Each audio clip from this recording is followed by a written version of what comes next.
Now that sea bass season is here, I want to show you guys one of my favorite easy high-low rigs to tie with sea bass. Some of my favorite things to put on a high-low rig. So I'm going to go over the components that I have here first. I have some regular monofilament leader material. 30-pound test is perfect. 2 Baitholder hooks, because this is going to be a bait rig. You can also put gulp on it or fish bites as well, but a piece of clam or squid is typically what I would use on a rig like this for sea bass. I have 2 of these rubber B2 squids. These are your teasers. I like to add a little red bead in there as well. And I have a barrel swivel, makes it easier to tie also. And of course you want a good pair of pliers so you can cut your monofilament to set your rig up. Let's get started. So to start off, you want to take your monofilament. I don't like to tie the sinker loop or the barrel swivel on first. I like to tie the dropper loops first, just so I can space everything out appropriately. I like to leave plenty of excess on the ends so I know exactly how long I want to make these rigs. So take some excess. You're going to use plenty of this monofilament here. We have plenty of it. It's cheap stuff. Well, first tie your first dropper loop.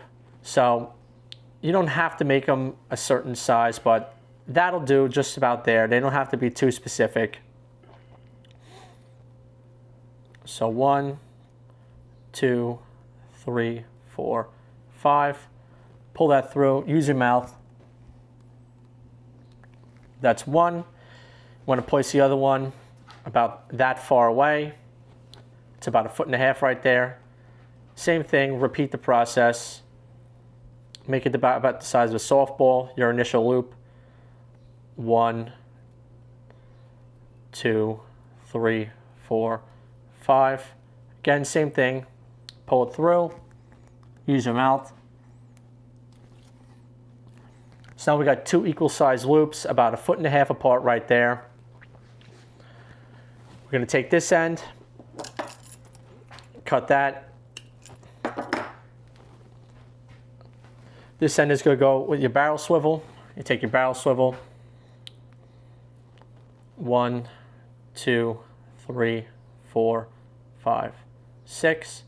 Pass it through. No need to get crazy on these knots here. Pull it down real tight. If you want, you can trim off your excess. Again, the sea bass are not picky at all. Going down to the other end, you want your sinker to be about that far away right there. So right where my thumbs are pinched right there. I take that, just do an overhand loop. So we double the line over itself.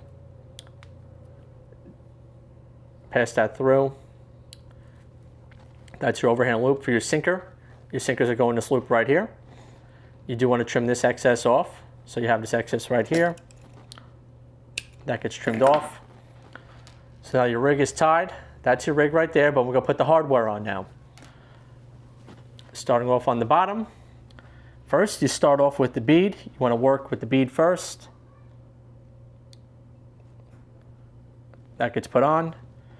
Next, you put your squid on. We'll pinch that together. That goes right through the body of the squid. You can work that through.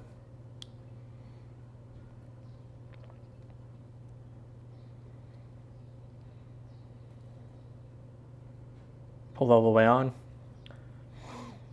And finally, you want to put your Baitholder hook on. I like to use about a 1/0 or a 2/0 Baitholder hook right here. This is a 2/0.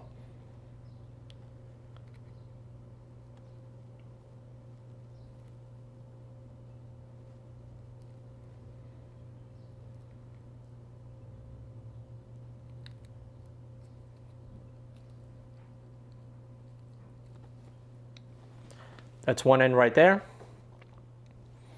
Repeat the process once again. Red bead first. Then your B2 squid.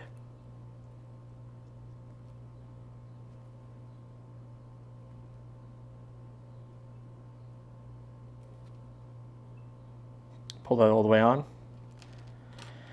And then finally your Baitholder hook.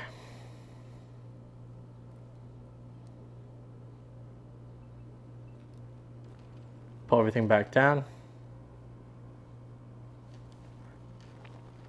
There you have it.